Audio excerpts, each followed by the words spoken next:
Joy University, best emerging university in South India. For admissions, contact. నిజామాబాద్లో గుడి కట్టారు. అసలు ఆ గుడి నిజంగా ఇంతకుముందు చాలాసార్లు మీరు విజిట్ చేయమని చెప్పారు, కుదరలేదు. డెఫినెట్గా ఈసారి విజిట్ చేస్తాం సార్ ఫ్యామిలీతో. తర్వాత నాకు తెలిసి మిగతా ఏది మర్చిపోతాం. టెంపుల్ దగ్గర బ్రహ్మోత్సవాల్లో ఉంటే అదొక ఫీలే వేరు. ఇప్పుడు ఈ సినిమా రిలీజ్ సందర్భంగా ఇదంతా అలవాటు అయిపోయిందా? ఇంకా ఈ సినిమా కూడా ఒక తొలి సినిమా లాగా ఒక ప్రెజర్ కానీ ఈ రిజల్ట్ ఎలా ఉండబోతుంది? తమ్ముడు విషయంలో నాకు జడ్జిమెంట్ ఉంది. ఈ సినిమా థియేటర్ ట్రైలర్తో ఎలా అయితే ఫీల్ అయ్యారో, వావ్ నితిన్తో ఇలాంటి సినిమా చేశారు, సినిమా అయిన తర్వాత కూడా ఆడియన్స్ అదే ఫీల్ అవుతారు. అంత పర్టికులర్గా ఉండడానికి కారణం ఏంటి సార్? ఎగ్జాంపుల్ నాకు ఖైదీ తమిళ్ కార్తీ సినిమా, అలాగే విరూపాక్ష సాయిధరంతో చేసిన అవి రెండు థియేటర్లో మీరు కూడా కంపల్సరీ అక్కడ మెట్ల దగ్గర డోర్ దగ్గర నిలబడి నేను ఆడియన్స్ని అబ్జర్వ్ చేస్తాను. ఆడియన్స్ రియాక్షన్స్ అబ్జర్వ్ చేస్తాను. ఎందుకు అబ్జర్వ్ చేస్తాను? నేను ఆల్రెడీ సినిమా చూసేసి ఉంటాను.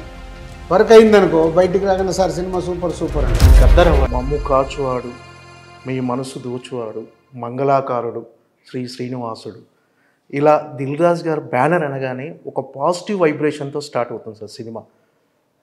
అంటే చాలా ఇంతకుముందు ఇలా ఒక శ్లోకంతో, ఒక భగవంతుడి శ్లోకంతో స్టార్ట్ అయ్యే బ్యానర్లు కొన్ని ఉండేవి. కానీ దిల్ రాజు గారి బ్యానర్ అనగానే ఇలా, అంటే ఇప్పుడున్న సినిమాల్లో చాలా తక్కువ సార్ ఇలా సో ఎలా అనిపిస్తుంది సార్? అంటే మొదటి నుంచి కూడా ఆ పాజిటివ్ వైబ్రేషన్తోనే స్టార్ట్ అవ్వటం మనం. అంటే 2003 బ్యానర్ దిల్ సినిమా అప్పుడు ఇక్కడ road number 1 Venkateswara Swamy temple ఉంటుంది సార్.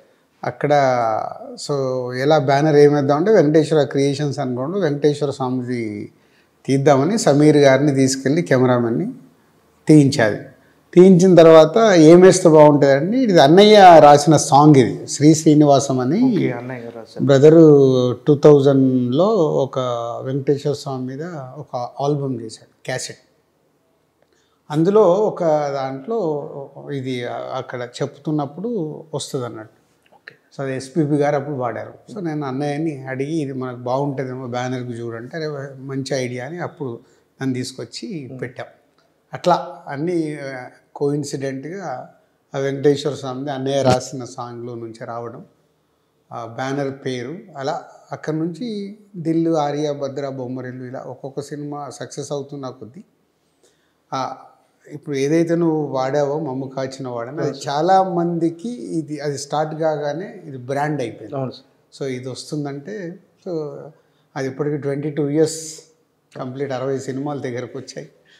సో మేబీ 100 సినిమాల వరకు మార్చనేమో. Okay sir. అంటే మీరు మీ ఇష్టదైవం శ్రీనివాసుడు వెంకటేశ్వర స్వామి అంటే ప్రతిసారి మీరు తిరుపతి వెళ్ళటం, సినిమాకు ముందు తర్వాత వెళ్ళి ఖచ్చితంగా దర్శించుకుంటారు. ఆయనతో ఉన్న అనుబంధం ఎలాంటి సార్? అంటే వెంకటేశ్వర స్వామిని స్మరించుకుంటూ, అంటే ప్రతి పని ముందు ఆయన స్మరించుకుంటారా సార్? Compulsory sir. అంటే ఎవ్రీడే ప్రతి దాంట్లోనే కాదు, తిరుపతి వెళ్ళటం కూడా సెంటిమెంట్ మనం ఎవ్రీడే. అది తిరుపతి తర్వాత ఊర్లోనే వెంకటేశ్వర స్వామి టెంపుల్ కట్టడము. సో ఇవన్నీ అంటే అన్నయ్య తర్వాత మేమందరం all family members we are devotee for Venkateswara Swamy. నిజామాబాద్లో గుడి కట్టారు. అసలు ఆ గుడి నిజంగా ఇంతకుముందు చాలాసార్లు మీరు విజిట్ చేయమని చెప్పారు, కుదరలేదు. డెఫినెట్గా ఈసారి విజిట్ చేస్తాను సార్ ఫ్యామిలీతో. చాలా అద్భుతంగా చూసిన వాళ్ళు చెప్పారు, చాలా అద్భుతంగా గుడి కట్టారు అని. ఆ గుడిలో బ్రహ్మోత్సవాలు చేయడం కానీ, ఆ పాజిటివ్ వైబ్రేషన్, అంటే ఎప్పుడు ఆ పాజిటివ్ వైబ్రేషన్ మీకు అలా కొనసాగుతూ ఉంటుంది. సో అది మీకు ఎప్పుడు అంటే ఫ్యామిలీ అంతా ఒక డివోషనల్ మూమెంట్లో ఉండటం అనేది ఎప్పుడు అక్కడికి వెళ్ళిన తర్వాత నాకు తెలిసి మిగతా అన్నీ మర్చిపోతున్నారు. ఈ సెల్ ఫోన్లు ఉండడం వల్ల కొంచెం అప్పుడప్పుడు తప్పదు, కానీ మోస్ట్లీ టెంపుల్ దగ్గర బ్రహ్మోత్సవాల్లో ఉంటే అదొక ఫీలే వేరు. అన్నీ మర్చిపోయి స్వామివారి స్మరణ చేస్తూ అక్కడ టైం స్పెండ్ చేయడం అనేది అది మా పూర్వజన్మ సుకృతం అంతే. దిల్ రాజు గారు అంటే ఎప్పుడు నవ్వుతూ స్మైల్గా ఉంటాడు, స్మైలింగ్ ఫేస్. అంటే లోపల అగ్నిపర్వతాలు బద్దలవుతున్నా, ఎలాంటి ప్రెజర్స్ ఉన్నా, పైకి మాత్రం రేలంగి మావయ్యలా హ్యాపీగా బాగున్నారా అన్నట్టుకుంటా. అంటే మీరు ఉన్నట్టుగా ముక్కుసూటిగా మాట్లాడతారు, కానీ స్మైలింగ్గా లోపల అగ్నిపర్వతాలు బద్దలవుతున్నా ఎవరికి తెలియని వాళ్ళు. ఏంటి సార్ ఆ ఎమోషన్ ఎలా కంట్రోల్ చేసుకుంటారు అసలు? మామూలుగా ఒకేసారి మీ మైండ్లో రకరకాలే రన్ అవుతుంటాయి. సో ఒకటే అంటే మ్యాక్సిమం పీస్ ఆఫ్ మైండ్తో ఉండటానికి ట్రై చేస్తాను. అంటే నేను హ్యూమనే కాబట్టి ఎమోషన్స్ ఉంటాయి, అన్నీ ఉంటాయి. కానీ పీస్ ఆఫ్ మైండ్తో ఉండటానికి ట్రై చేస్తూ దేని దానికి ఓకే ప్రాబ్లం వస్తే ఈ ప్రాబ్లంకి సొల్యూషన్ ఏంటి అంటే నా ఫిలాసఫీ ఏంటంటే ప్రతి ప్రాబ్లంకి ఒక సొల్యూషన్ ఉంటుంది. సొల్యూషన్ లేని ప్రాబ్లం ఉండదు ప్రపంచంలో. మనిషి డెత్ తప్పితే ఇంకా వేరేది ఏది ప్రాబ్లం కాదు నా లెక్కన. ఓకే, డెత్ కూడా ఏంది మన చేతిలో ఉండదు. అది ఎలా రాసి పెట్టి ఉంటుంది. మనం పోయిన తర్వాత మన గురించి ఏడ్చే వాళ్ళు ఉంటారు కానీ అదేంటో మనకు తెలియదు.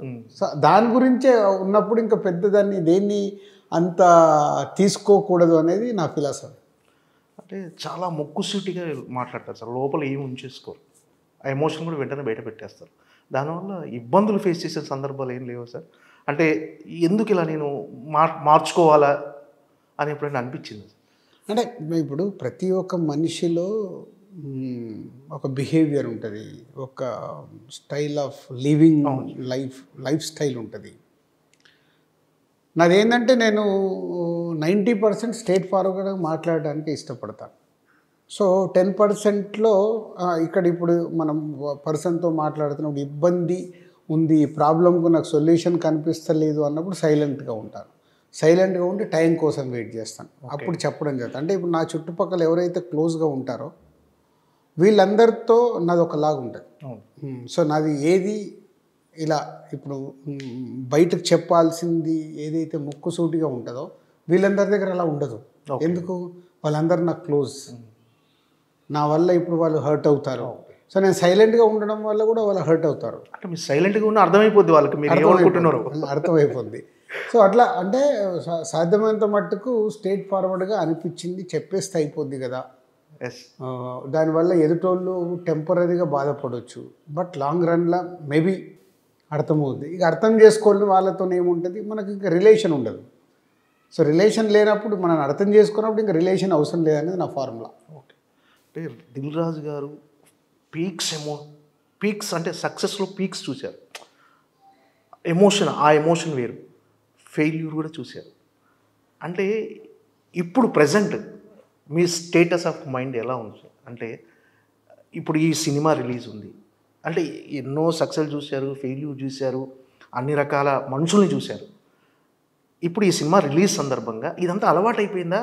ఇంకా ఈ సినిమాకు కూడా ఒక తొలి సినిమా లాగా ఒక ప్రెజర్ కానీ, ఈ రిజల్ట్ ఎలా ఉండబోతుంది, ఎలా రిసీవ్ చేసుకోబోతారు జనాలు అని ఒక బేసిక్గా ఇప్పుడు ఇంతకు ముందుకి ఇప్పటికి ఏంటంటే వచ్చిన ఎక్స్పీరియన్స్తో సినిమా నేను ఎడిటింగ్ రూమ్లో చూసినప్పుడే నాకు ఒక జడ్జిమెంట్ ఉంటుంది. ఓకే, ఈ సినిమా ఇలా వర్క్ అవుతుంది, ఇలా వర్క్ అవ్వదు. సో ఇప్పుడు తమ్ముడు విషయంలో నాకు జడ్జిమెంట్ ఉంది, ఈ సినిమా థియేటర్ డైరెక్టర్ ఏదైతే అనుకున్నాడో ఆ ఎక్స్పీరియన్స్ ఇవ్వబోతుంది. సో ఆ ఎక్స్పీరియన్స్తో ఆడియన్స్ బయటకు వచ్చినప్పుడు ట్రైలర్తో ఎలా అయితే ఫీల్ అయ్యారో, వావ్ నితిన్తో ఇలాంటి సినిమా చేశారు. సో సినిమా అయిన తర్వాత కూడా ఆడియన్స్ అదే ఫీల్ అవుతాడు, ఓ నితిన్తో ఒక డిఫరెంట్గా భలే ట్రై చేశారు, మళ్ళీ ప్రాపర్ కమర్షియల్గా ఉంటుంది, ప్రాపర్ ఎమోషన్ ఉంటుంది. 2 hours 25 minutes నియర్లీ లెంత్ ఉంది సినిమా. సో ఆడియన్ ఎంగేజ్ అవుతాడు, ఆడియన్ ఒక ఎక్స్పీరియన్స్ ఫీల్ అవుతాడు అనేది నేను యావిడ్లో చూసినప్పుడు సౌండ్ ఎలా రాబోతుంది, విఎఫ్ఎక్స్లు ఎలా ఉండబోతున్నాయి అనేది నాకు ఒక ఐడియా ఉంటుంది. కాబట్టి అవన్నిటితో నేను ఊహించుకొని చాలా రిలాక్స్గా ఉన్నాను. ఓకే, సో ఈ సినిమాకి ఇప్పుడు ఛాలెంజ్. సో నితిన్కి కంటిన్యూగా లాస్ట్ 4-5 ఫిలిమ్స్ వర్కౌట్ అవ్వాలి, ఇప్పుడు ఆడియన్ని థియేటర్కి తీసుకురావాలి. సరే థియేటర్కి వచ్చాక కదా వాళ్ళు ఎక్స్పీరియన్స్ ఫీల్ అయ్యేది. సో థియేటర్కి తీసుకురావడానికి ఏం చేయాలనేది ఎక్కువ ఆలోచిస్తూ, సో మీడియా వాళ్ళందరినీ కలవడానికి కూడా అదొక మేజర్గా రీజన్. అందరినీ కలిసి నా సినిమా గురించి నేను చెప్పేయాలి, చెప్తే ఇది మీడియా ద్వారా ఆడియన్స్కి రీచ్ అవుతే, అరే రాజుగారి ఇలా చెప్తున్నారు, ట్రైలర్ ఆల్రెడీ వచ్చింది, ఈరోజు రిలీజ్ కాబోతున్న సాంగ్ ఒక అమ్మవారి సాంగ్ ఉంటుంది, అది డివైన్ టచ్ బాగుంటుంది. ఇవన్నీ మెటీరియల్ చూస్తూ రాజుగారు చెప్పింది వాళ్ళకు నచ్చితే వాళ్ళు July 4th థియేటర్కి వచ్చిందనుకో వాళ్ళ ద్వారా ఆడియన్స్ దగ్గరికి వెళ్తుందని నమ్ముతున్నాను. మొదటి నుంచి కూడా రాజుగారు కంటెంట్ ఈజ్ కింగ్ అని నమ్మే నిర్మాతల్లో చాలా తక్కువ మంది నిర్మాతలు రాజుగారు ఒకరు. అంటే ఈ సినిమా దిల్ రాజు గారి బ్యానర్లోనే చేయాలి, దిల్ రాజే తీయాలి అన్నంత ఇన్స్పైర్ చేసిన అంశం ఏంటి అసలు? ఈ కథ వేణు శ్రీరామ్ గారు చెప్పినట్టు ఇప్పటి వరకు అన్న చెల్లెళ్ళు, అక్క ఇలాంటి కథలు వచ్చినాయి సార్. అంటే ఇందులో something special. Total is a different film ఇది. అన్న తమ్ముడు అక్క స్టోరీ బేస్ అయినా దీనికి డైరెక్టర్ ఇప్పుడు ఎంసీఏ వకీల్ సాబ్ తర్వాత డైరెక్టర్ చేస్తున్న సినిమా. సో శ్రీరామ్ వేణుకి, సో వేణుకి కూడా చాలా ఇంపార్టెంట్ ఫిలిం. సో వేణు చాలా జాగ్రత్తగా ఈ సినిమాని థియేటర్లో ఎక్స్పీరియన్స్ ఎలా చూపించాలనే దాని గురించి 150 days ఈ సినిమా షూట్ చేశాడు. అంటే జాగ్రత్తగా షూట్ చేశాడు. అంటే ఆ షార్ట్స్ ఎలా కావాలి ఏంటి. 80% సినిమా ఫారెస్ట్లో ఉంటుంది. అంటే లైట్ కోఆపరేషన్ ఉండదు. నైట్లో షూటింగ్ ఉంది. నైట్లో షూటింగ్ ఉన్నప్పుడు ఆ లైట్ సెటప్ ఇట్లా చాలా హోంవర్క్ చేస్తూ వాళ్ళు చేశారు. Almost we spended 75 crores budget ఈ సినిమాకి. 35 crores ఈజ్ ఫర్ మేకింగే. ఓకే, 35 crores మేకింగ్ మీద ఎక్కువ స్పెండ్ చేసాం. అలాగే లాట్ ఆఫ్ విఎఫ్ఎక్స్ 2 hours 25 minutesలో చిన్నగా పెద్దగా చూస్తే 2 గంటలు సినిమా విఎఫ్ఎక్స్లోనే ఉంటుంది. అంటే చిన్న షాట్ కావచ్చు, పెద్ద షాట్ కావచ్చు అట్లా చూస్తే. సో ఎక్స్పీరియన్స్ ఇవ్వడానికి ఒక కొత్త అప్రోచ్ ఈ సినిమా. మా బ్యానర్లో అయితే ఇంతకుముందు వచ్చినట్టు ఏ సినిమాతో దీన్ని పోల్చలేము. ఒక experience film.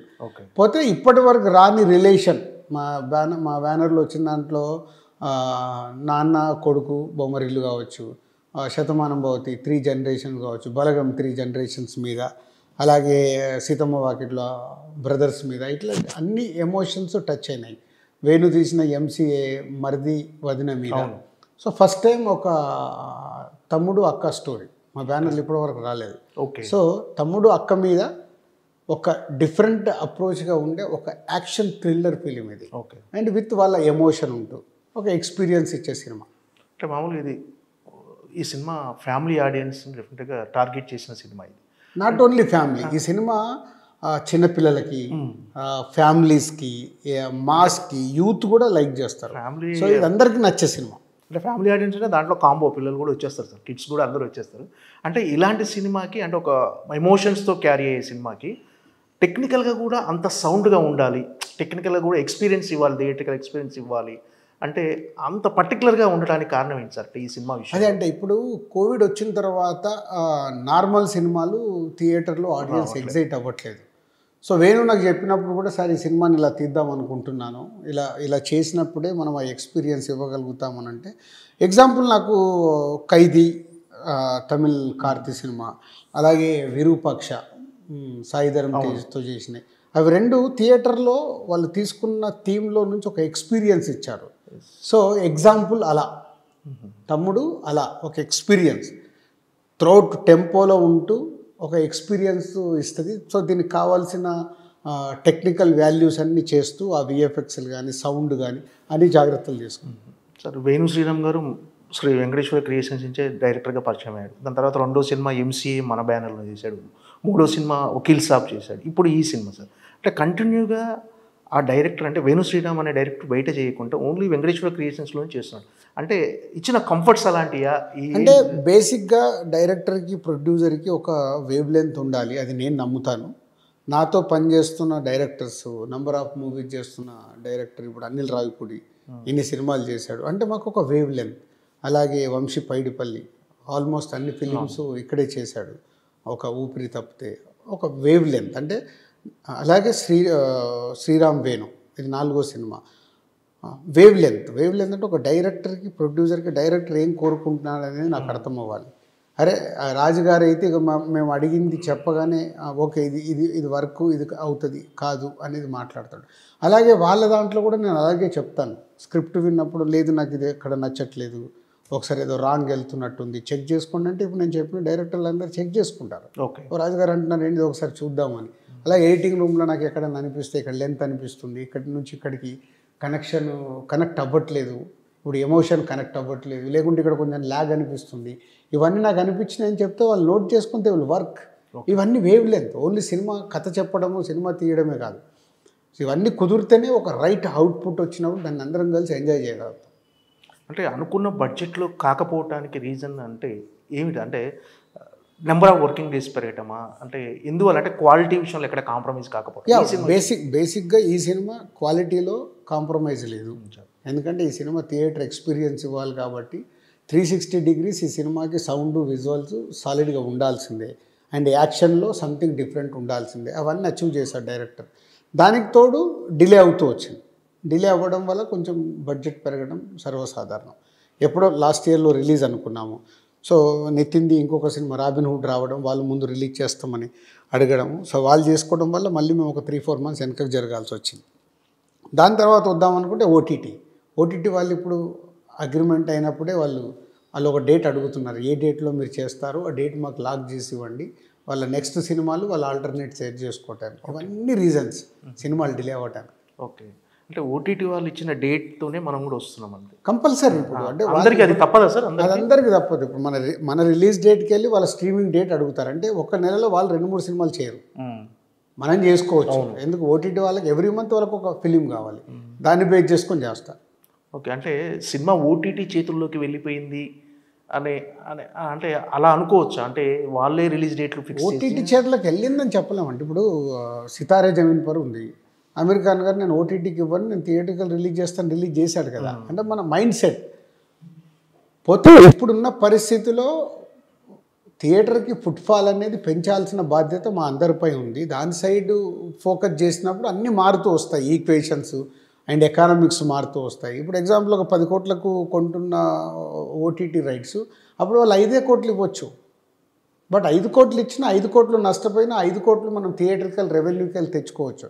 So theatrical footfall పెరగాలంటే అందరికీ ఒకటి రావాల్సిందే. ఎప్పుడు ఒకరి చేతిలో ఒక సినిమా వెళ్ళదు. సరే, ఈ సినిమా సింగిల్ స్క్రీన్స్కి ఎలాంటి ఫీడ్ ఇవ్వబోతుంది? అంటే చాలా రోజుల తర్వాత ఒక మాస్ ఎంటర్టైనర్ రాబోతుంది. మాస్ యాక్షన్ థ్రిల్లర్ కానీ, సెంటిమెంట్ కానీ, అన్ని ఎమోషన్స్ ఉన్నాయి. అంటే కొన్ని సినిమాలు కొన్ని మల్టీప్లెక్స్కి మాత్రమే పరిమితం అవుతున్నాయి. నో, ఇది యూనివర్సల్ ఫిలిం. ఏబిసి సింగిల్ స్క్రీన్సే కాదు, డిస్ట్రిక్ట్స్లో కానీ, బి సెంటర్స్లో కానీ, సి సెంటర్లో కూడా క్లియర్గా అర్థమయ్యే ఒక action thriller film. And brother and sister emotion అనేది యూనివర్సల్ ఎమోషన్. అంటే ఇప్పుడు చాలా చోట్ల సింగిల్ స్క్రీన్ థియేటర్లు మూతపడుతున్నాయి. ఎక్కువ సింగిల్ స్క్రీన్ థియేటర్లన్నీ ఫంక్షన్ హాల్గా మారిపోతున్నాయి. ఇలా అంటున్నారు సార్. ఇలా అంటే కొన్ని సినిమాలు మళ్ళీ సింగిల్ స్క్రీన్కి పూర్వవైభవం తీసుకొస్తాయి అన్నట్లు. ఇది అలాంటి కోవలకు చెందుతుంది. డెఫినెట్గా ఇప్పుడు థియేటర్కి ఆడియన్స్ను తీసుకురాగలిగితే సో ఇలాంటి సినిమా ఎక్స్పీరియన్స్ ఇస్తుంది ఆడియన్స్. ఇప్పుడు మా ఛాలెంజ్ అంటే అదే. ఓకే, తమ్ముడు సినిమా నేను ఫ్రైడే రోజు ఎన్ని థియేటర్లు ఫుల్ చేయగలుగుతా అనేది నా ఛాలెంజ్. వరల్డ్ వైడ్గా నేను ఎన్ని థియేటర్లు ఫుల్ చేయగలుగుతాను, ఫుల్ చేస్తే వర్క్ అయినట్టే. ఓకే, ఎందుకంటే వన్స్ ఆడియన్స్ థియేటర్కి వస్తే ఈ సినిమా ఎక్స్పీరియన్స్తో బయటకు వచ్చినప్పుడు ఒక వావ్ అనే ఫ్యాక్టర్తో బయటకు వస్తాడు. చాలా మూమెంట్స్ అంటే ఒక సెకండ్ హాఫ్లో ఫస్ట్ హాఫ్ గుడ్ వెళ్తూ గుడ్ ఇంటర్వెల్ ఒక హై ఇచ్చిన తర్వాత సెకండ్ హాఫ్లో 45-50 minutes థియేటర్ ఇలా వైబ్లో ఉంటుందని నేను నమ్ముతున్నాను. అంటే ఒక వావ్ ఓ ఓ ఓ అలా ఆ రియాక్షన్స్ ఉంటాయి. అవి ఉన్నప్పుడు న్యాచురల్గా మౌత్ టాక్ వెళ్ళిపోద్ది. సో అన్ని థియేటర్లకి జనాలు వస్తారు. అండ్ మేము ఎక్కడ కూడా టికెట్ రేట్లు పెంచట్లేదు, అంత నార్మల్గా చేసి ముందు ఆడియన్ని ఫుట్ఫాల్ పెంచాలి అనేది ఐడియా మీదే చేస్తున్నాం. అంటే మార్నింగ్ షో సినిమా రిలీజ్ అయిన తర్వాత మీకు ఫస్ట్ అంటే ఒక జెన్యూన్ టాక్ మీరు ఎక్కడి నుంచి తీసుకుంటారు, ఎవరి నుంచి తెలుసుకుంటారు సార్? అంటే ఆడియన్స్ రెస్పాన్స్ నుంచా, లేకపోతే ఎక్కడి నుంచి మీరు అంటే మీరు మీ డిస్ట్రిబ్యూటర్లు ఫోన్ చేసి చెప్తారా? బేసిక్గా ఏమవుతుందంటే ఫస్ట్ నాకు ఇప్పుడు ఓవర్సీస్లో ఇక్కడ అయిపోకుండా ముందు షోస్ పడతాయి. ఓవర్సీస్ నుంచి నాకు 3-4 calls ఉంటాయి ఒరిజినల్గా నాకు జెన్యూన్గా చెప్పేవాళ్ళు. So overseas audience mind set కొంచెం క్లాస్ సైడ్ ఉంటుంది. Okay, majority of the films. So వాళ్ళ తర్వాత నేను ప్రసాద్ ఐమాక్స్కి వెళ్ళి, మీరు కూడా కంపల్సరీ అక్కడ మెట్ల దగ్గర డోర్ దగ్గర నిలబడి నేను ఆడియన్స్ని అబ్జర్వ్ చేస్తాను. ఎందుకు అబ్జర్వ్ చేస్తాను? నేను ఆల్రెడీ సినిమా చూసేసి ఉంటాను. నేను ఎక్కడెక్కడైతే వర్క్ అవుతుందా, ఆడియన్స్ బోర్ ఫీల్ అవుతుందా, కనెక్ట్ అవుతుందా లేదా తెలిసిపోద్ది. సో ఆ అనాలిసిస్తోనే నాకు అర్థమైపోద్ది. ఓకే, వర్క్ అవుతుంది, వర్క్ అవ్వట్లేదు. వర్క్ అయిందనుకో బయటికి రాగానే సార్ సినిమా సూపర్ అంటారు. మనతో మాట్లాడకుండా వెళ్ళిపోతారంటే వర్కౌట్ అవ్వట్లేదు అని సింపుల్ ఫార్ములా. సరే, మామూలు ఇప్పుడు గద్దర్ అవార్డ్స్ చాలా సంవత్సరాల తర్వాత అంటే ఒక ఆర్టిస్ట్కి కానీ టెక్నీషియన్ కానీ ఒక అవార్డు అనేది చాలా ప్రోత్సాహకం. డెఫినెట్గా వాళ్ళు ఎనర్జీ నింపుతుంది. చాలా సంవత్సరాల నుంచి అది లేని ఒక అవార్డుని ఒక కొత్తగా ఈ గవర్నమెంట్ వచ్చిన తర్వాత మీరు ఒక బాధ్యతలు తీసుకొని ఈ అవార్డు ఫంక్షన్ చాలా గ్రాండ్గా చేశారు. చాలా మంచి అప్లాజ్ వచ్చింది. చాలా అంటే ఒక కార్పొరేట్ స్థాయిలో ఒక గవర్నమెంట్ అవార్డ్స్ ఫంక్షన్ జరగటం అనేది. కానీ కొన్ని విమర్శలు కూడా వచ్చేసారు. అంటే ఇలాంటిది ఒక పెద్ద జరిగినప్పుడు డెఫినెట్గా అంటే నిజంగా ఇదేంటంటే గవర్నమెంట్ ప్రభుత్వ అవార్డుల ఫంక్షన్ కాబట్టి కొన్ని ప్రోటోకాల్స్ ఉంటాయి. వీటి వల్ల కొన్ని విమర్శలు కూడా వచ్చేసారు. వీటి పట్ల మీ స్పందన ఏంటి సార్? అంటే ఏంటి అసలు మీరు అలాంటిని ఎలా స్వీకరించారు? ఇప్పుడు ఫస్ట్ బేసిక్గా నా సిస్టమ్ ఏంటంటే 51% గుడ్, 49% నెగిటివ్. బట్ దీనికి 80% పాజిటివ్ ఉంది. నేను ఇక్కడే ఫిక్స్ కాబట్టి 80% ఉన్నప్పుడు నేను ఎక్స్ట్రాడినరీ సక్సెస్. అంతే 100%. 51% పాజిటివ్గా ఉంటే చాలు. ఎందుకంటే ఈరోజు మన ఇంట్లోనే ఒక ఫంక్షన్ చేస్తాం, మన చుట్టాలందరినీ పిలుస్తాం, అందరు సాటిస్ఫై అవుతారా? అవ్వరు. ఇంపాసిబుల్. ఎవరు ఏదో వంక పెట్టేసి వెళ్తారు. మనం ఇల్లు కట్టుకుంటాం, ఇల్లు చూపిస్తాం, అరే ఈ బెడ్రూమ్లో ఇది పెట్టకుండా ఉంటే బాగుండు. అలాగ అవసరం లేదు. అది బెడ్రూమ్లో ఉండేది నేను, మనకేం కావాలో నాకు తెలుసు. కానీ విమర్శ, ఏదో ఒకటి విమర్శ లేనిది నువ్వు ఏది చేయలేవు సొసైటీలో. ఓకే, విమర్శ లేకుండా ఏది జరగదు. సో అప్పుడు నేను ఫిక్స్, ఓకే మనం ఒక పని చేస్తున్నామంటే 51% దీని మీద పాజిటివ్ ఉంటే నేను సక్సెస్. ఓకే, 49% పాజిటివ్ ఉందంటే నేను ఫెయిల్. 50-50 ఉంటే నేను సేఫ్. 2% డిఫరెన్స్ అంతే దానికి దీనికి. అంతే, 50-50 ఉంటే ఓకే సేఫ్. ఓకే, ఈ ఫార్ములా దాంట్లో ఇప్పుడు 80% వచ్చినప్పుడు అది ఎక్స్ట్రాడినరీ సక్సెస్. విమర్శ లేకుంటే ఎలా ఉంటుంది? విమర్శ ఉండాల్సిందే. ఇప్పుడు సినిమా, ఇప్పుడు ఇంతమంది ఇన్ని సినిమాలు రిలీజ్ అయినాయి, ఇంతమంది ఉన్నారు, అవార్డు వచ్చిన వాళ్ళు ఒకలాగా ఉంటారు, అవార్డు రాని వాళ్ళు ఒకలాగా ఉంటారు. అవార్డు రాని వాళ్ళ దగ్గరికి వెళ్ళి ఏదో ఒక స్టోన్ పడుతూనే ఉంటుంది, అది common. And after 14 years award జరిగాయి. అవార్డు జరిగినప్పుడు విమర్శ లేకుంటే ఎలా ఉంటుంది? ఎప్పుడు లేని విధంగా ఒక ఈవెంట్ చేసాం, అవార్డు ఫంక్షన్ చేసాం గవర్నమెంట్ది. ఇవాళ ఆల్ ఇండియాలో నాకు తెలిసి ఎప్పుడు ఇలాంటిది ఒక గవర్నమెంట్ ఈవెంట్ జరగలే, చేసాం. వావ్ అన్నారుగా, సూపర్, అందరూ చాలా బాగుంది అన్నారు. సో అయిపోయింది. కానీ అంటే అవార్డ్స్ ఫంక్షన్ ముగిసిన తర్వాత కూడా మీరు అదే అందరూ రావాలి అవార్డ్ ఫంక్షన్, కానీ దాన్ని కూడా కొంచెం వక్రీకరించి వెళ్ళిపోయింది సార్. అంటే నా ఉద్దేశం నాట్ ఓన్లీ అవార్డ్ ఫంక్షన్, ఆ రోజు అవార్డ్స్ స్వీకరించడానికి ఒకటి ప్రభుత్వాలు పిలిచినప్పుడు రావాలి. అంటే అదే రోజు సీఎం చంద్రబాబు నాయుడు గారిది 4 o'clock అపాయింట్మెంట్ ఉంటే ఇండస్ట్రీది షూటింగ్లలో ఉండి చాలామంది రావట్లేదంటే క్యాన్సిల్ చేశారనే న్యూస్ బయటకి ఇచ్చారు. ఓకే, సో ఇది అవార్డుకి 14 సంవత్సరాల తర్వాత తెలంగాణ గవర్నమెంట్లో అవార్డు ఫంక్షన్ జరిగితే చాలామంది కారణాలు ఏదైనా కావచ్చు.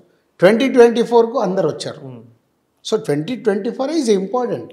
2024 ఎవ్వరు మిస్ అవ్వకుండా అందరు వచ్చారు. ఎక్సెప్ట్ తుల్కర్ గారు ఒకరు, వాళ్ళ ఫ్యామిలీలో ఎవరు ఎక్స్పైర్ అవుతే ఆయన రాలేనన్నాడు, ముందు కమ్యూనికేట్ చేశారు, అందరు వచ్చారు. అంతకుముందు 10 yearsలలో ఆన్ అండ్ ఆఫ్ ఉంది. పోతే అది నేను స్వీకరించాలి. ఆ 10 yearsది ఇస్ ఎ బోనస్. ఆ 10 సంవత్సరాల అవార్డ్స్ ఇచ్చిన just is a bonus. Telangana form అయిన తర్వాత గ్యాప్ రాకుండా ఉండాలనే ఉద్దేశంతో ఒకసారి డిస్కషన్లో ఒక సినిమాకు ఎవ్రీ ఇయర్ ఒక సినిమా అవార్డు అనుకో, లేదు 3 సినిమాలని జ్యూరీ ఏది చేయమంటే అది చేస్తాం. It's a clean jury. పోతే దాంట్లో కొన్ని విమర్శలు, అరే ఈ సినిమా కాదు అలా వచ్చంటే వాళ్ళు 100 లెక్కలేసుకునే చేస్తారు జ్యూరీ. ఎందుకు ఇవ్వాలి ఎందుకు ఇవ్వకూడదు వాళ్ళకు దాంట్లో ఉంటారు. సీఎం గారు కానీ గవర్నమెంట్ నుంచి కానీ ఎఫ్డీస్ నుంచి నేను చైర్మన్గా కానీ ఎక్కడ ఇన్వాల్వ్మెంట్ లేదు. జ్యూరీ ఏది ఫైనల్ చేస్తే అది ఇచ్చాం. సో 2024కు 100% అటెండెన్స్ ఉంది. So success.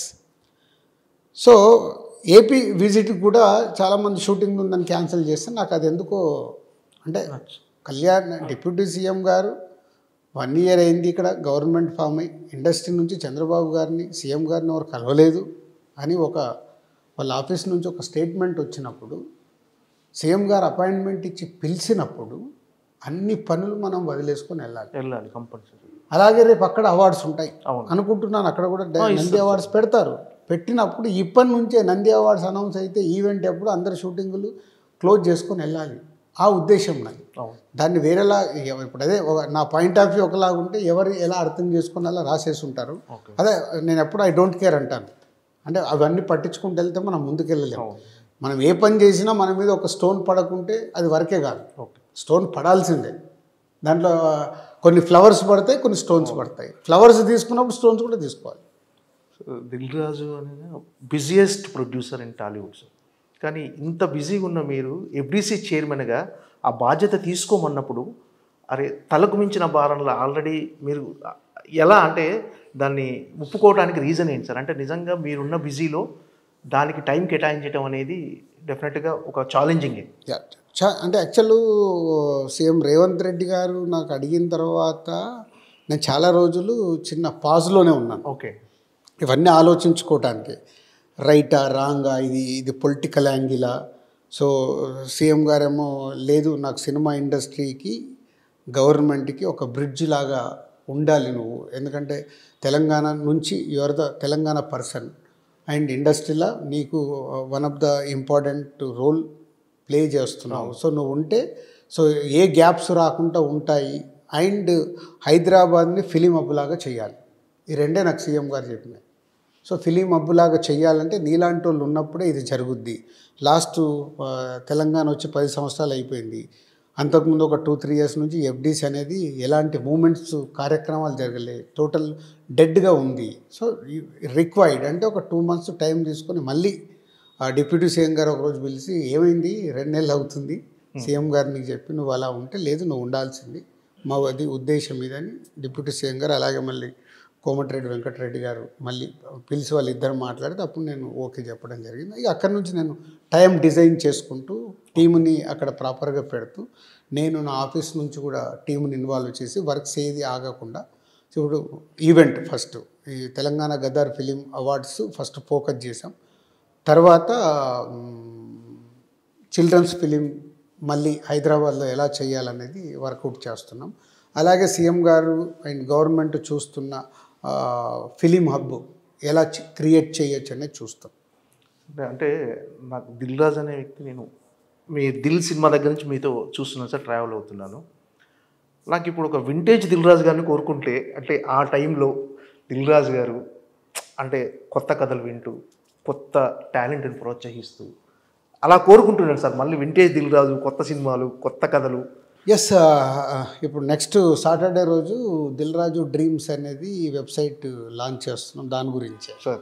సో నన్ను నేను అప్గ్రేడ్ చేసుకోవడం. ఒక 22 years బ్యాక్ నేను స్టార్ట్ అయినప్పుడు నేను కొత్త దర్శకులతో కొత్త వాళ్ళతో చాలా ఫ్రెండ్లీగా ఉంటూ అందరు కొత్త దర్శకులు ఒక 10 మంది 12 మందిని ఇప్పటికి ఇంట్రడ్యూస్ చేసాం అవుట్ ఆఫ్ 60 ఫిలిమ్స్లో.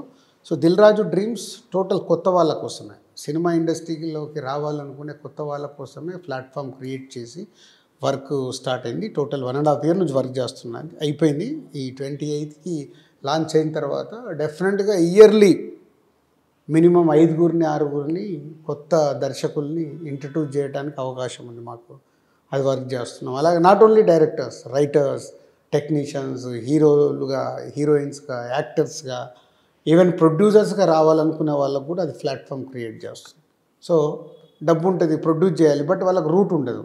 ఓకే. సో ఇక్కడ నుంచి ఒక రూట్ మ్యాప్ ఇస్తాం. ఓకే. నువ్వు ప్రొడ్యూస్ చేయాలనుకుంటే నీ బడ్జెట్ ఏంటి, నువ్వు తీసుకున్న సబ్జెక్ట్ అది వర్క్ అవుద్దా కాదా, అది ఫైనల్ డెసిషన్ వాళ్ళదే, కానీ ఒక గైడెన్స్ ఇవ్వాలనే దానికే అది ఒకటి వర్కౌట్ చేసి చేస్తాం.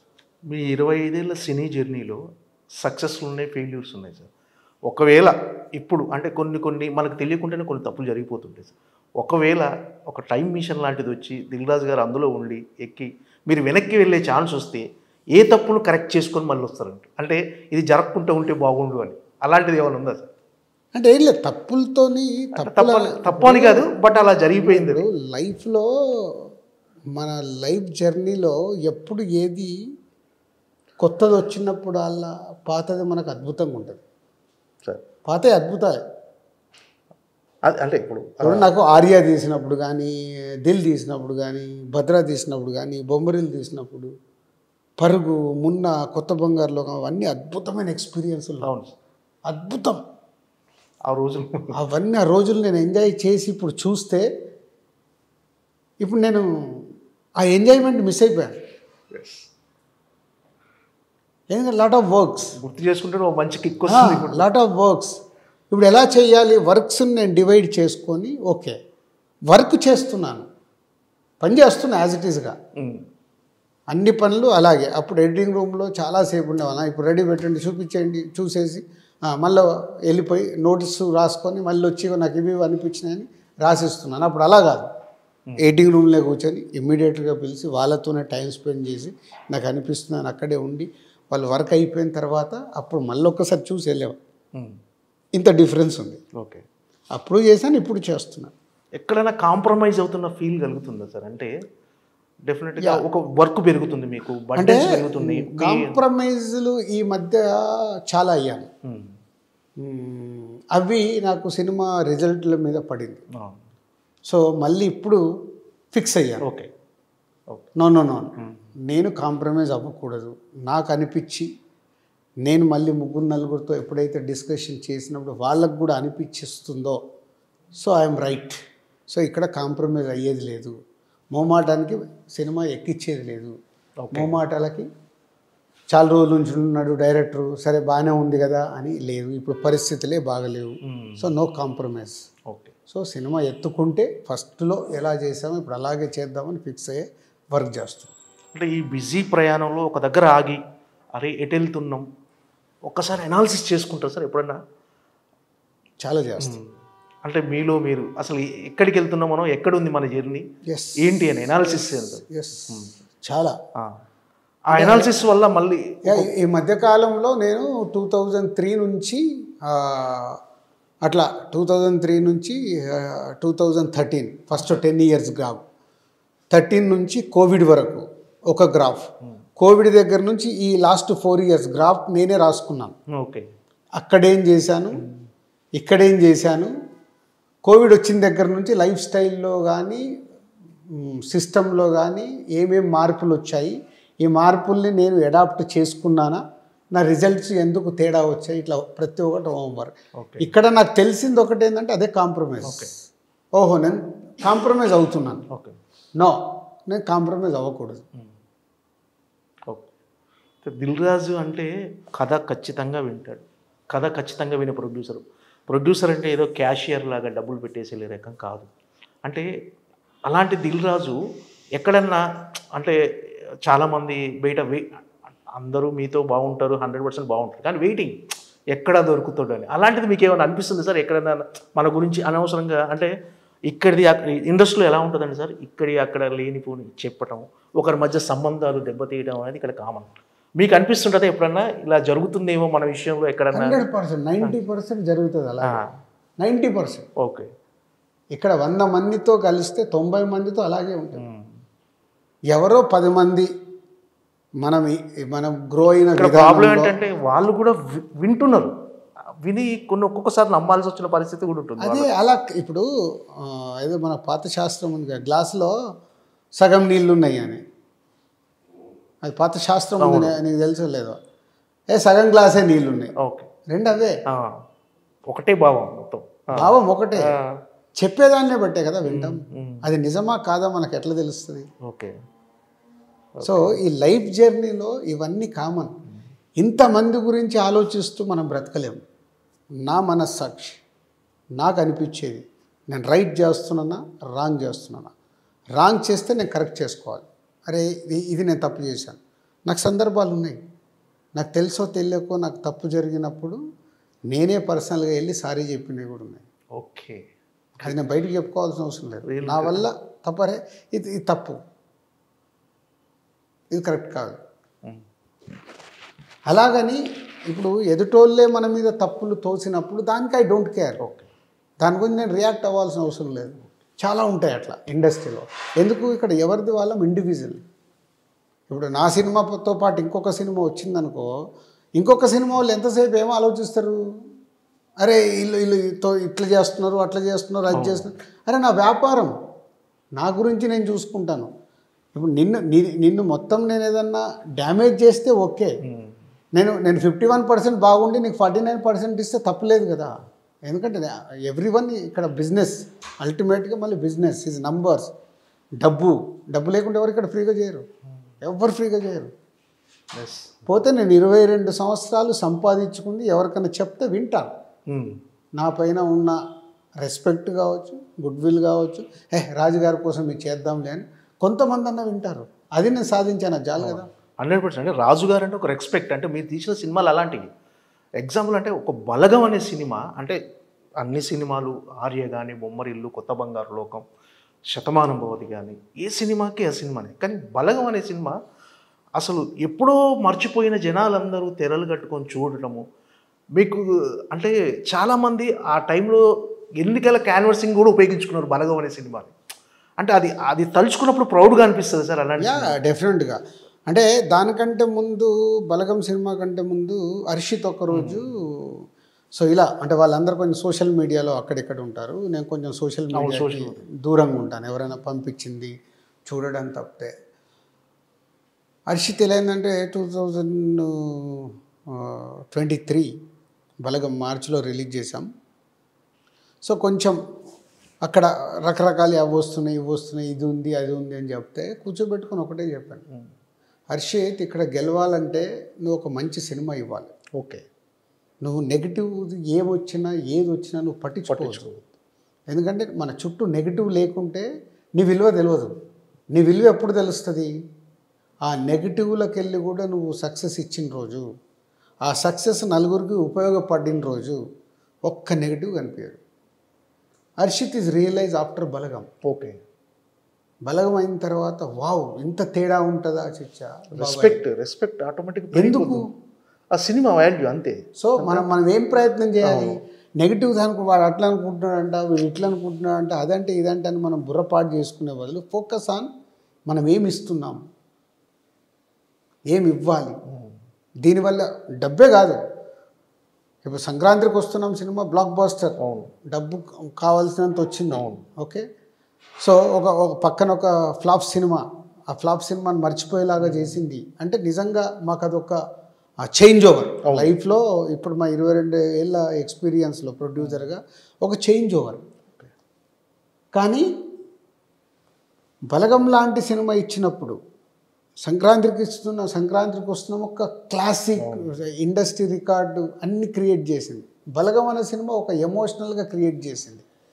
ఇవి రెండు రకాలు. సంక్రాంతికి వస్తున్నాం బలగం. సో మేమే నంబర్ ఆఫ్ సినిమాలు తీసే వాళ్ళకి ఏంది ఇట్లా కమర్షియల్గా మేము సినిమాలు ఇవ్వగలగాలి, ఎంటర్టైన్ చేయగలగాలి, ఇలా ఒక అద్భుతమైన సినిమాలు ఇవ్వగలగాలి. ఓకే, ఇప్పుడు F2 అనిల్ రావిపూడి తీసినప్పుడు నేను చెప్పాను, అనిల్ ఇది ఎంటర్టైన్మెంట్తో పాటు నువ్వు ఒక అద్భుతమైన మెసేజ్ ఇస్తున్నావు, నీకు తెలియట్లేదు దీంట్లో. సో మనం ఎంతసేపు మగాళ్ళ గురించే మాట్లాడతాము, సినిమా అంతా నవ్వుకుంటారు, నువ్వు ఆడాళ్ళ గురించి సీన్ రాసా చూడు, ఈ సినిమానే మన సినిమా సూపర్ హిట్ చేస్తుందని. ఓకే, నాజర్ గారు చెప్పేసాను. It's a true. ఓకే, అప్పటి వరకు లేడీస్ మీద నవ్విస్తూ లేడీస్ ఇంపార్టెన్స్ చెప్పినప్పుడు సినిమాని బ్లాక్ బస్టర్ చేసేసారు F2. ఓకే, సో ఇలాంటి ఇంపార్టెంట్ థింగ్స్ అంటే మనం తీసే సినిమాల ద్వారా సక్సెస్ అవ్వాలి, డబ్బు రావాలి, ఎంతో కొంత వాళ్ళకు ఉపయోగపడేది ఉండాలి. దానివల్ల 100 మంది చూసినప్పుడు 1-2 దాని గురించి రియలైజ్ అయినా మేము చాలా సక్సెస్ అయినట్టు. ఓకే, అంటే మీరు ప్రతి హీరోకి వాళ్ళ కెరీర్లో మరపురాని సినిమా అంటే డెఫినెట్గా ఒక మైల్ స్టోన్ కానీ సినిమా ఇచ్చారు. ప్రభాస్ గారికి మిస్టర్ పర్ఫెక్ట్ కానీ, నెక్స్ట్ మన అల్లు అర్జున్ గారి అసలు కెరీర్ టర్నింగ్ ఆర్య అనేది, దాని తర్వాత డీజే ఇచ్చారు, నెక్స్ట్ మన ఎన్టీఆర్ గారికి బృందావనం అని బ్లాక్ బస్టర్ ఇచ్చారు. రామ్ చరణ్ గారికి గేమ్ చేంజర్ కొంచెం నిరాశపరిచింది. భవిష్యత్తులో అంటే రామ్ చరణ్ ఫ్యాన్స్ కానీ అందరూ దిల్ రాజు గారు మళ్ళీ రామ్ చరణ్కి ఒక బ్లాక్ బస్టర్ ఇవ్వాలని కోరుకుంటున్నారు సార్. ఆ ప్రయత్నాలు ఏమన్నా మొదలుపెట్టారు మళ్ళీ? అంటే ఇప్పుడు చరణ్తో ఏ స్క్రిప్ట్ విన్నా ఈ స్క్రిప్ట్ ద్వారా చరణ్కి ఎలా అప్రోచ్ అవ్వచ్చు, ఎలా ఇది కథ చెప్పొచ్చు అని ఆలోచిస్తున్నాను లాస్ట్ 4 months నుంచి. అంటే ఇప్పుడు నాకు 2026లో ఇప్పుడు తమ్ముడు రిలీజ్ అయిన తర్వాత ఇంకొక సినిమా ఉంది, ఆకాశం దాటి వస్తావు, ఆ 2 ఇప్పుడు రిలీజ్ అయిపోతాయి ఇయర్లో. ఇప్పుడు ఆగస్టు నుంచి మొదలు పెడుతున్నాం కొత్త సినిమాలు. రౌడీ జనార్దన అండ్ ఎల్లమ్మ బలగం డైరెక్టర్తో, అండ్ దేతడి అని ఆశిష్తో ఒకటి, అండ్ ఇంకొక ప్రాజెక్ట్ కూడా ఫైనల్ అయింది. 4 2026లో రీచ్ అవుతాయి, రిలీజ్ అవుతాయి. సో 2026లో మొదలై 27లో రిలీజ్ అయ్యే సినిమాలు ఒక 6 స్క్రిప్ట్స్ చేసి పెట్టుకున్నాం. వాళ్ళు ఫైనల్ స్టేజ్లో ఉన్నాం 6 స్క్రిప్ట్లో. ఓకే, సో ఇప్పుడు ఈ 6 స్క్రిప్ట్లో ఎవరిని ఎలా అప్రోచ్ అవ్వాలి, దేంట్లో స్టార్ హీరో ఫిట్ అవుతాడు, దేన్ని ఎలా చేయాలనే ప్యారలల్గా వర్క్ చేస్తున్నాను. ఇంకో 2-3 monthsలో నాకు క్లారిటీస్ వస్తాయి. ఓకే, సో ఓకే ఇప్పుడు నరేషన్స్కి వెళ్తాం, స్క్రిప్ట్స్ అయిపోయిన తర్వాత నెక్స్ట్ నరేషన్స్కి వెళ్ళేటప్పుడు ఇది ఏ హీరోకి వెళ్దాము, ఇది ఏ హీరోకి వెళ్దాము, ఇది ఎవరితో చేద్దాము అనే దాని మీద వర్క్ స్టార్ట్ చేసాం. దాంట్లో డెఫినెట్గా I want approach. Sir game changer విషయంలో రామ్ చరణ్ గారు శంకర్ని ఎంతైతే నమ్మి, డైరెక్టర్ శంకర్ గారిని ఎంతైతే నమ్మారో, దిల్ రాజు గారిని కూడా అంతే నమ్మి డేట్స్ ఇచ్చారు, ఆ సినిమా చేశారు. అంటే ఆ సినిమా విషయంలో దిల్ రాజు గారే కొంచెం ఎక్కడో కాంప్రమైజ్ అయ్యారు.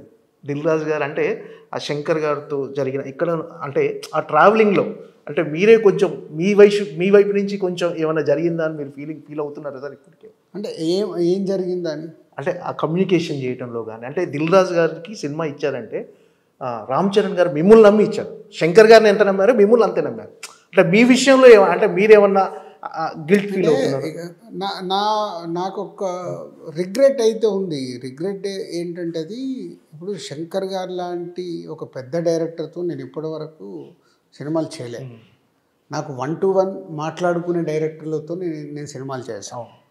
1-to-1 ఇట్లా కూర్చొని నాకు ఇది అనిపిస్తుంది ఏంటి మార్పులు చేర్పులు కూడా చెప్తారు, ఏదున్నా అక్కడైనా చెప్తాను. ఎయిటింగ్లో ఇప్పుడు శంకర్ గారితో సినిమా అనుకున్నప్పుడు శంకర్ గారు నాకు కథ చెప్పడము ఒక 45 minutes. మామూలుగా శంకర్ గారు ప్రొడ్యూసర్లకు కథ కూడా చెప్పరంట, నాకు ఎవరో చెప్పిన న్యూస్ అది.